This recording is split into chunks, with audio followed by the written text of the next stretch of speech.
اعوذ باللہ من الشیطان الرجیم بسم اللہ الرحمن الرحیم الحمد للہ رب العالمین الصلاة والسلام علی افضل الخلق محمد وآلہ الطیبین الطاہرین اللہم صلی علی محمد وآلہ محمد فرجہم۔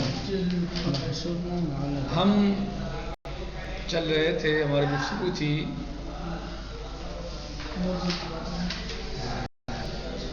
طہارت کے بارے میں، ہماری گفتگو چل رہی ہے، کیفیت وغیرہ بیان کیا، اس کے نیت کا وقت بتایا کہ نیت کب کی جائے گی اور اس کا تنگ وقت کب ہے نیت کا، وہ بتایا۔ ابھی اس میں تفریع یعنی فروع شاق پیدا کر رہے ہیں اور بتا رہے ہیں کہ اذا اجتمعت اسباب مختلفہ، اگر وضو کے لیے بہت سارے اسباب جمع ہو جائیں، مثلا وضو کر رہا ہے انسان، اسباب زیادہ جمع ہو گئے وضو کے لیے، کون سے اسباب؟ مثلا کیسے کہ جو وضو کا سبب بنتے ہیں، یعنی جن کے لیے وضو کی جاتی ہے۔ مثلا ایک انسان کو نماز بھی پڑھنی ہے تو اسے مثلا قرآن کریم کو چھونا بھی ہے، اور بھی اسے کوئی ایسا کام کرنا ہے کہ جس میں وضو کرنی چاہیے، کہہ رہے ہیں کافی ہے وضو واحد بنیت التقرب، ایک وضو کافی ہے تقرب کی نیت سے، یعنی ایک نیت کر لے انسان قربتاً الی اللہ، وہی کافی ہے۔ اگر بہت سارے اسباب وضو کے جمع ہو گئے، ایسے اسباب کہ جن کی وجہ سے وضو کرنی ہوتی ہے، جن کے لیے وضو کرنی ہوتی ہے، تو پھر کافی ہے کہ یہ بندہ مومن، یہ انسان ایک وضو کر لے، نیت کیا ہو؟ قربتاً الی اللہ، سب کے لیے کافی ہے۔ وَلَا يَفْتَقِرُ، اور اسے حاجت نہیں ہے إِلَىٰ تَعْيِينِ الْحَدَثِ، حدث کے معین کرنے کو، جس سے یہ پاک ہو رہا ہے، جس سے پاک کر رہا ہے اپنے آپ کو، اس حدث کا ذکر بھی کرنا ضروری نہیں ہے۔ یعنی کوئی مثلا وضو باطل ہوا ایک انسان کا، مان لیجیے، اور وہ وضو کرنا چاہے تو وہ مثلا ذکر کرے اس حدث کو کہ اس وجہ سے نہیں، اس کی حاجت نہیں ہے، بلکہ وضو کرتا ہوں قربتاً الی اللہ، ختم انتہا مشکلات، وضو کرتا ہوں قربتاً الی اللہ، اللہ کی قربت کے لیے میں وضو کرتا ہوں، ختم، کافی ہے۔ وَكَذَا لَوْ كَانَ، اور اسی طریقے سے اگر کسی انسان پر بہت سارے غسل ہیں، کئی سارے غسل اسے کرنے ہیں، جی ایک انسان پر کئی غسل واجب ہیں، ہو سکتے ہیں، مجرم بھی ہے، مس میت بھی واجب ہے، اور مثلا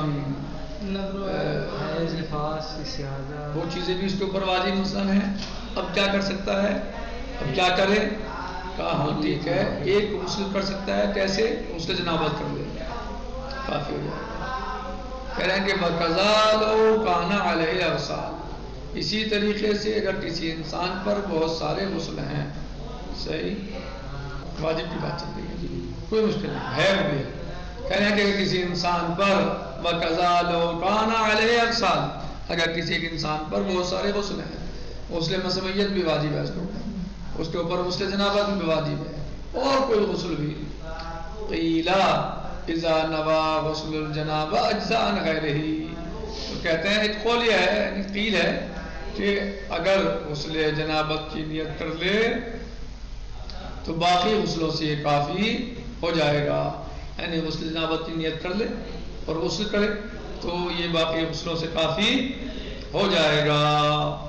وَلَوْ نَوَى غَيْرَهُ، اور غسل جنابت کے علاوہ اس نے کوئی اور نیت کی دوسرے غسل کی، لَمْ يُجْزِئْ عَنْهُ، یہ کافی نہیں ہے، یعنی غسل جنابت کی نیت کر لے تو کافی ہے تمام غسلوں کے بدلے، تمام غسلوں میں۔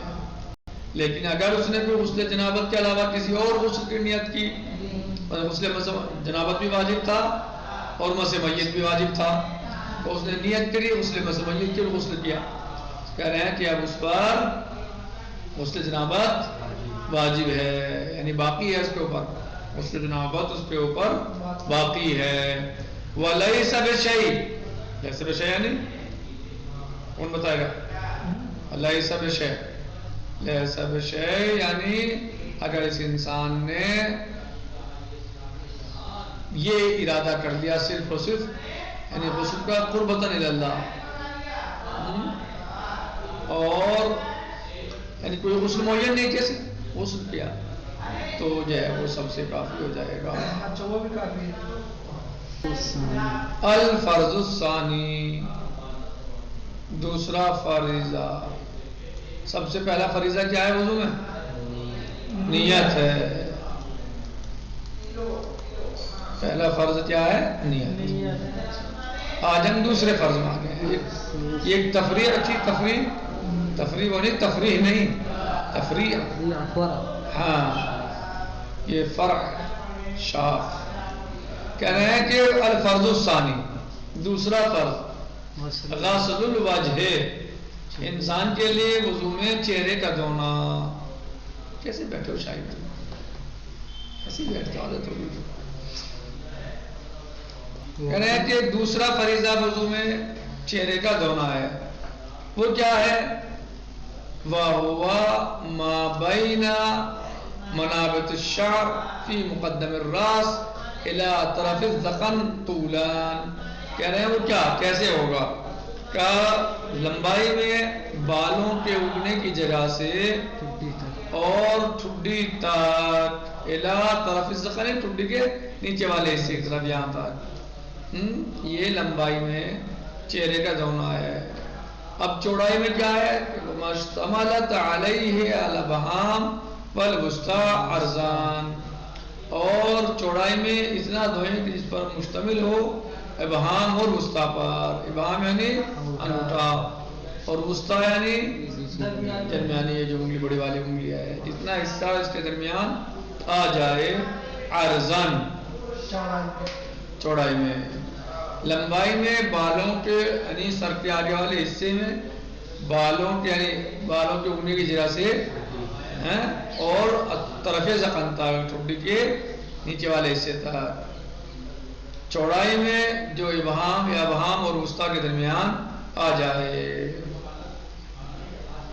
وَمَا خَرَجَ عَنْ ذَلِكَ فَلَيْسَ مِنَ الْوَجْهِ، اور اب جو حصہ نکل جائے اس کے درمیان سے، لمبائی میں اتنا اور چوڑائی میں ابہام اور وسطیٰ کے درمیان جو نہ آ پائے، وہ خارج ہے چہرے سے، یعنی دھونے کے اعتبار سے، یعنی وہ چہرے میں اس کا دھونا واجب نہیں ہے. یعنی وہ چہرہ دھوتے وقت لمبائی میں بالوں کو اگنے کی وجہ سے طرف ذقن تک ٹھڈی کنارے تک، اور چوڑائی میں ابہام اور وسطیٰ کے درمیان جو آ جائے، اس کے علاوہ جو بچا ہے وہ وضو میں چہرہ شمار یعنی واجب نہیں ہے اس کا دھونا. وَمَا خَرَجَ عَنْ ذَلِكَ فَلَيْسَ مِنَ الْوَجْهِ وَلَا عِبْرَةَ بِالْأَنْزَعِ. اب آپ سوال کر سکتے ہیں کہ ایک آپ نے جو بتایا کہ لمبائی میں بالوں کے اگنے کی جگہ سے ٹھڈی کے کنارے تک، تو اگر کوئی انسان گنجا ہے، اس کے بال اڑے ہوئے ہیں، تو اس پہ تو یعنی عام طور سے ماتھا یہاں ہے، اس کے پتہ چلا یہاں تک بال نہیں ہے، تو اس کا کیا ہوگا؟ وہ کہاں سے دھوئے گا؟ کتنا دھوئے گا؟ وَبِالْأَغَامِ، جی انزا جس کے بال اڑے ہوئے ہیں، انزا یعنی جس کے بال آگے سے اڑے ہوئے ہوتے ہیں، جھڑ جاتے ہیں، ختم ہو جاتے ہیں، صاف ہو جاتے ہیں. اور اغام جو ہے اس کا برعکس ہے، یعنی جس کے بال زیادہ ہوں، آگے تک پھیلے ہوئے ہوں. کیا کرے گا؟ وَلَا بِمَنْ تَجَاوَزَتْ أَصَابِعُهُ الْإِزَارِ، اور نہ ہی وہ شخص جی کہہ رہے کہ بعض یعنی جس کے مثلاً جو ہے وہ بال اڑے ہوئے ہیں یا بال زیادہ ہیں، وَلَا بِمَنْ تَجَاوَزَتْ أَصَابِعُهُ الْإِزَارِ، یا مثلاً جو ہے وہ بعض ایسے ہیں جن کا یعنی آنکھ اور کان کے درمیان کا حصہ چوڑا ہے یعنی تو اب اس کا کیا حکم ہے؟ کہہ رہے ہیں اور اصورتن ہو، یہ بعض کا چھوٹا ہے، یہ حصہ مثلا بعض کا چھوٹا ہے، ہو سکتا ہے ایسا. بل یرجع کل منہم الی مستقل خلقہ، کہہ رہے ہیں نہ اس لمبائی کا اعتبار ہے، نہ چوڑائی کا اعتبار ہے، نہیں اس اعتبار سے، اور نہ ہی چھوٹے ہونے کا اعتبار ہے، کسی کم ہے حصہ کان اور آنکھوں کے درمیان، اور نہ ہی کسی کے بال ماتھے پہ زیادہ آئے ہوئے ہیں اس کا ہے، اور نہ ہی کسی کے بال اوپر تک اڑے ہوئے ہیں اس کا اعتبار ہے. بلکہ کیا کیا جائے گا؟ بلکہ یہاں پر دیکھا جائے گا اس انسان کو بل یرجع کل منہم الی مستقل خلقہ، بلکہ دیکھا پلٹے گا انسان اس مسئلے میں، رجوع کرے گا کہاں؟ مستقل خلقہ کی طرف، جو درمیانی مخلوق ہے، درمیانی خلقت جس کی ہے، جو عام طور سے جیسے لوگ ہوتے ہیں، یعنی عام طور سے بال کہاں تک ہوتے ہیں صحیح وہ دیکھیں گے. عام طور سے لوگوں کے چہرے کان اور آنکھ کے درمیان کتنا فاصلہ ہوتا ہے وہ دیکھیں گے.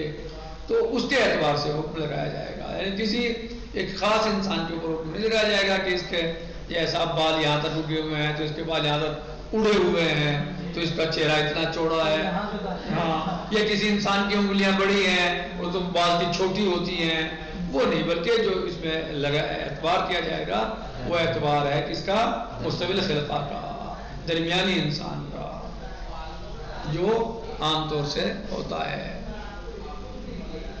بل یرجع کل منہم الی مستوی خلقہ، بلکہ یہاں پر درمیانی خلقت کو دیکھا جائے گا، میڈیم انسان کو. فیغسل ما یغسلہ، بس اتنا دھویا جائے گا اتنا وہ دھوتا ہے، اس کا چہرہ دھلتا ہے. ویجب ان یغسل من اعلی الوجه الی الذقن، اب طریقہ کیا ہے کہ اوپر سے ٹھڈی تک دھوئیں گے، چہرے کے اوپر سے یعنی اوپر والے حصے سے، پیشانی سے لے کر یعنی جہاں سے بال اگتے ہیں اور ٹھڈی تک. وَلَوْ غَسَلَ مَنْقُوسًا لَمْ يُجْزِي عَلَى الْأَزْهَارِ، اور اگر الٹا دھو دیا، الٹا کیسے دھوئیں گے؟ ایسے کہہ رہے ہیں لم یجزی، کافی نہیں ہے، کافی نہیں ہے، علی الازہر، قول ازہر کی بنا پر.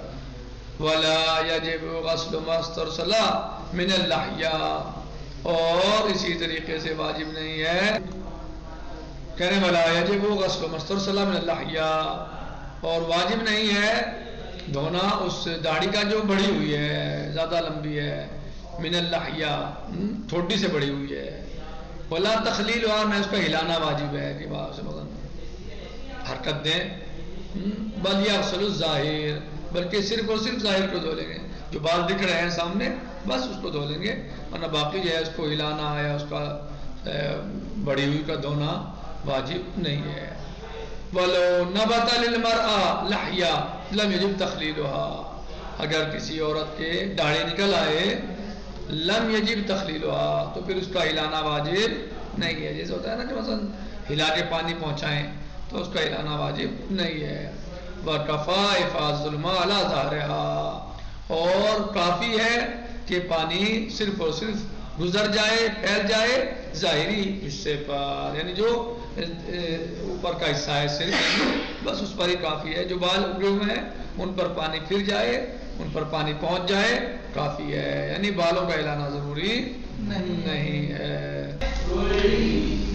تو یعنی اگر کسی کی داڑھی بڑی ہوئی ہے تو اس کا ہلانا اور ہلا کر پانی پہنچانا ضروری نہیں ہے، بل یغسل الظاہر، بلکہ ظاہر کو دھو لینا کافی ہے. وَلَوْ نَبَتَ لِلْمَرْأَةِ لَحْيَةٌ لَمْ يَجِبْ تَخْلِيلُهَا، اگر کسی عورت کی داڑھی نکل آئے تو اس کو بھی ہلانا، حرکت دینا داڑھی کو واجب نہیں ہے. وَكَفَى إِفَاضَةُ الْمَاءِ عَلَى ظَاهِرِهَا، بلکہ کافی ہے کہ صرف اور صرف پانی وہ پہنچا دے، پانی گزارے، پانی ڈالے ظاہر لحیہ پر، وہی کافی ہے. اور اسی پر جائے یعنی اکتفا کر لے گی وہ. یہ تھا چہرہ دھونے کا حکم. فرض ثانی تھا غسل الوجہ، کہ چہرہ ہمیں کتنا دھونا ہے وضو میں اور کس طرح دھونا ہے، اور بعض باتوں کو اس کے بارے میں بتایا گیا. اس کی لمبائی چوڑائی کتنی ہونی چاہیے طرف ذقن وغیرہ تک، اور اوپر کہاں سے دھونا ہے، یہ سب چیزیں بتائی گئی ہیں. لہٰذا آج ہم اسی پر اکتفا کرتے ہیں، باقی انشاءاللہ کل آئے گا. یہ بھی بتایا گیا کہ مثلا جو ہے کیا وہ انسان کے جس کے بال اڑے ہوئے ہیں اس کا اعتبار ہے یا نہیں ہے، یا وہ انسان جس کے بال زیادہ آگے ہیں، بڑے ہوئے ہیں ماتھے پر، تو کیا اس کا اعتبار ہے؟ نہیں کہ ان سب کا اعتبار نہیں ہے. بلکہ یا مثلا کسی انسان کا چہرہ چوڑا ہے تو اس میں کیا کیا جائے گا، یا کسی انسان کی انگلیاں مثلا چھوٹی ہیں فرض کریں، تو کہہ رہے ہیں کہ یہ سب جو ہے ان میں سب میں اعتبار کیا جائے گا کس کا؟